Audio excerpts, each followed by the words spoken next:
50 ಲಕ್ಷ ಜಾಸ್ತಿ ಆಗ್ಬಿಡ್ತು ನೋಡಪ್ಪ ಸುರೇಶ್ ಗೌಡ, ನಿನ್ನ ಕಾನ್ಸ್ಟಿಟ್ಯೂನ್ಸಿನಲ್ಲಿ ಇವೆಲ್ಲ ನಡೀತಾ ಇದೆ.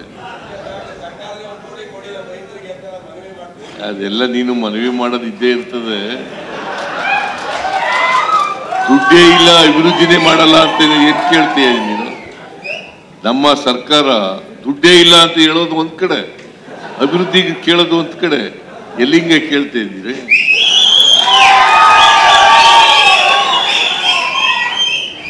ನೀವೇ ನಾನು ರಾಜಕೀಯ ಮಾತಾಡಕ್ ಹೋಗಲ್ಲ.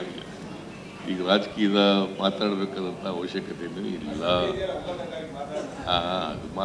ಮಾತಾಡ್ತೀವಿ. ನಿಮ್ಮನ್ನು ಎದುರಿಸಕ್ಕಂತ ಶಕ್ತಿನೂ ನಮಗಿದೆ. ನೀವು ಅಪೋಸಿಷನ್ ಅವರು ಏನು ಹೇಳ್ತೀರಿ ಅದಕ್ಕೆ ಉತ್ತರ ಕೊಡ್ತಕ್ಕಂಥ ಶಕ್ತಿ ನಮ್ಮ ಸರ್ಕಾರಕ್ಕಿದೆ.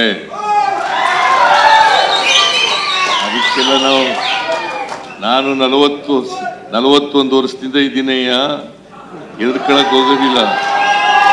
ನಾನು 2 ಸಾರಿ ಲೀಡರ್ ಆಫ್ ದಿ ಅಪೋಸಿಷನ್, 2 ಸಾರಿ ಡೆಪ್ಟಿ ಚೀಫ್ ಮಿನಿಸ್ಟರ್, 2 ಸಾರಿ ಮುಖ್ಯಮಂತ್ರಿ. ಈ ರಾಜ್ಯದಲ್ಲಿ ಉಳಿಯಕ್ಕೆ ಆಯ್ತಿತ್ತ? ನಾನು ಎದುರ್ಕೊಳಗಿದ್ರೆ ಉಳಿಯಕ್ಕೆ ಆಯ್ತಿದ್ದೇನೆಯ? ನಾವು ತಪ್ಪು ಮಾಡಿಲ್ಲ, ಎದುರ್ಕೊಳ್ಳೋ ಪ್ರಶ್ನೆನೂ ಇಲ್ಲ. ಅದೇನೇ ಇಲ್ಲ, ನಾನು ಈಗ ಅದ್ರ ಬಗ್ಗೆ ಮಾತಾಡಕ್ಕೆ ಹೋಗಲ್ಲ, ಪ್ರಾಸಂಗಿಕವಾಗಿ ಮಾತಾಡೋದೆ ಅಷ್ಟೇನೆ.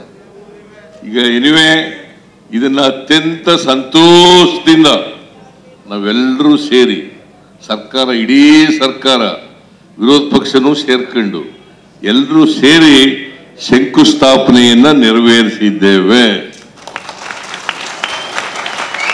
ಈಗಾಗಲೇ ಡಾಕ್ಟರ್ ಪರಮೇಶ್ವರ್ ಅವರು ಹೇಳಿದಂತೆ ರಘುರಾಮ್ ಭಟ್ ಇಲ್ಲೇ ಇದ್ದಾರೆ, ಶಂಕರ್ ಇಲ್ಲೇ ಇದ್ದಾರೆ. ಆದಷ್ಟು ಜಾಗ್ರತೆ ಪ್ರಾರಂಭ ಮಾಡಿ, ಮತ್ತೆ ತ್ವರಿತವಾಗಿ ಮುಗಿಸಿ. ಕ್ರೀಡಾಂಗಣ ಜಲ್ದಿ ಆಗಬೇಕು. ಇಲ್ಲಿ ರಾಷ್ಟ್ರೀಯ ಅಂತಾರಾಷ್ಟ್ರೀಯ ಕ್ರೀಡೆಗಳು ನಡೀಬೇಕು, ಕ್ರಿಕೆಟ್ ಕ್ರೀಡೆಗಳು ನಡೀಬೇಕು, ಬೇರೆ ಕ್ರೀಡೆಗಳು ಕೂಡ ನಡೀಬೇಕು. ಅದಕ್ಕೆ ಅವಕಾಶ ಮಾಡಿಕೊಡ್ಬೇಕು ಅಂತಕ್ಕಂಥ ಮಾತನ್ನ ಈ ಸಂದರ್ಭದಲ್ಲಿ ಹೇಳಿ ಮತ್ತೊಮ್ಮೆ ಎಲ್ಲರಿಗೂ ಶುಭ ಆಗಲಿ. ಕ್ರಿಕೆಟ್ ಸಂಸ್ಥೆಯವರಿಗೆ ಶುಭ ಆಗಲಿ, ಸರ್ಕಾರಕ್ಕೆ ಶುಭ ಆಗಲಿ, ಮತ್ತೆ ಈ ಭಾಗದ ಎಲ್ಲ ಜನರಿಗೂ ಕೂಡ ಶುಭ ಆಗಲಿ ಅಂತೇಳಿ ನನ್ನ ಮಾತುಗಳನ್ನು ಮುಗಿಸ್ಲಿಕ್ಕೆ ಬಯಸ್ತಾ ಇದ್ದೇನೆ. ಅದರಿಂದ ನಾನು ಹೆಚ್ಚು ಮಾತಾಡಕ್ಕೆ ಹೋಗಲ್ಲ. ಅಲ್ಲಿ ತುಮಕೂರಿನಲ್ಲಿ ಮಾತಾಡಬೇಕಾಗಿದೆ.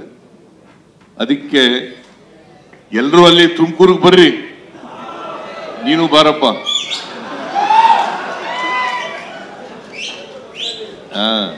ಎಲ್ಲ ಬರ್ರಿ. ಸೊ ಎಲ್ಲರಿಗೂ ಶುಭವಾಗಲಿ ಅಂತೇಳಿ ಮತ್ತೊಮ್ಮೆ ಹೇಳಿ ನನ್ನ ಮಾತುಗಳನ್ನು ಮುಗಿಸ್ತೇನೆ. ಜೈ ಹಿಂದ್, ಜೈ ಕರ್ನಾಟಕ.